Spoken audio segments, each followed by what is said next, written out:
بسم الله الحمد لله والصلاة والسلام على رسول الله. السلام عليكم ورحمة الله وبركاته. لما أنتك الصوماليين ملك السوء أي جوجان وسلام يا سلام كجدال. ما أنت وحن سوء استاغي ميديا إن صحافة ضدك الصوماليين كره الله جار أهان ضدك الصوماليين يكونوا المجال المقدسو بريتو وحن مجال المقدسو كذا عيا شركي وزير هذا أرماد بدأ ورقبلتك إيجاد ومناسبة وين ومحاكور هذا هير قبل قارد أفريقيا ururka igaad oo aan Soomaaliya ay ka tahay xubnihii ugu horeeyay aasaasay ay ka mid tahay 28 sano kadib markii ugu horeysay ee dalka Soomaaliya lagu qabto shir noocan oo ururka igaad uu leeyahay waay waxa imaanayo wufud aad iyo aad u ballaaran wasiirada arrimaha dibadda dalka igaad oo dhan iyo wufud badan oo la socota dadka magaalada Muqdisho degan marka waxaan rabnaa in aan martigelinta wufudaas isoo dhaweyntooda aan ka qayb qaadano oo aan uga qayb qaadano si nabad ah oo wanaag ah oo waji furnaan ah waxa kale oo qodobka labaad oo aan sin rabo in xoog saaro waxay tahay dadka magaalada Muqdisho degan muddada kooban 24 saacadood ah wufudaas ay nala joogaan in magaalada amnigeeda aad looga shaqeeyo ciidamada amniga lala shaqeeyo iyo in loo dul qaato maxaan ku iraahdaa martidaasi ilaalinteeda iyo amnigeeda sugisteeda waxyaabaha culeysada ay soo kordhinayso oo ah in wadooyinka qaarkood ay xirnaa doonaan in meelaha qaarkood socodka uu dib noqon doono waxaas oo dhan waxa loo leeyahay waxay tahay amniga wufuudda martida ee noo joogta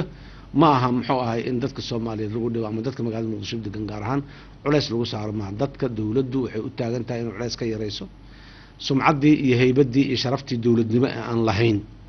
waaye ay daliil u tahay midaan oo soo noqonayso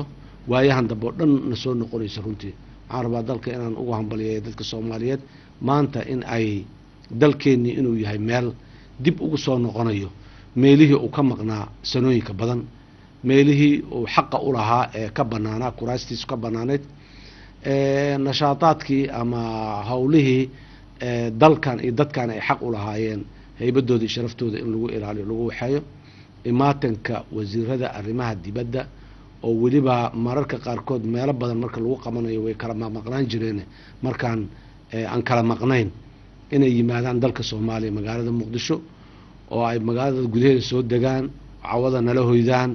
biri shilka halkan ku shiraan ayagoo nabad qaba oo muxuu ahay nabad qaba ay dalkooda ku noqdaan waa sida annaguna aan rabnaa ayaguna ay jecel yihiin sidaas daraadeed dadka Soomaaliyeed walaalayaal aan ilaalino sharafta iyo haybadda aan leenahay ee dalkeena uu leeyahay ee Soomaalinimada aan ku leenahay koox hebel ma aha qole hebel ma aha qabiil hebel ma aha Soomaalinimada aan ku leenahay igad waxay marti u tahay dadka Soomaaliyeed iyo qaranka Soomaaliyeed ay marti u tahay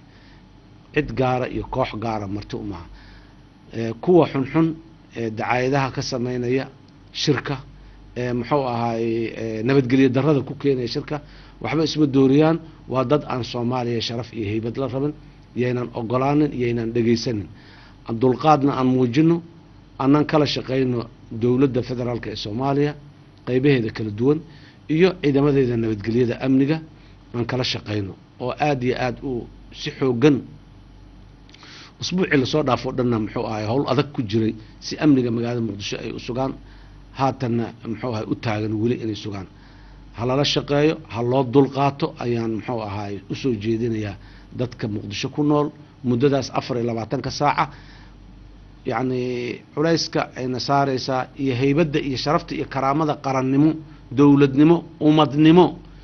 muxuu ahay noogu jirtaahay marka la isbarbar dhigo way kala weeyeen bisha Janaayo waxa soo socota gudaha aan ku jirnaa gudaheeda waxa imaan doona shirar kale oo caalami ah oo waaweyn iyo madax kale oo caalami ah oo waaweyn intaba dalka soo booqan doono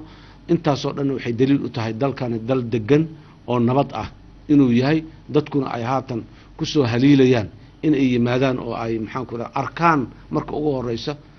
kadibna ay garab istaagaan dadka Soomaaliyeed sidii ay u dhisan lahaayeen dalkooda horaan dhowr mar u sheegay dal burbur dawladnimo galay oo keligii ka soo kabta ma jiro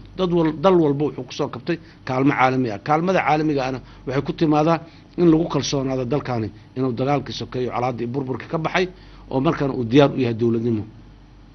waxaan rabaa inaan warkayga ku soo gunaanado walaalayaal aan muujino inaan dowladnimo diyaar u nahay aan muujino inaan qarannimo diyaar u nahay haddii alla yiraahdo waan karnaa waan kasnaa waana awoodi karnaa haddii alla yiraahdo aad iyo aad u mahadsantihiin wasalaamu calaykum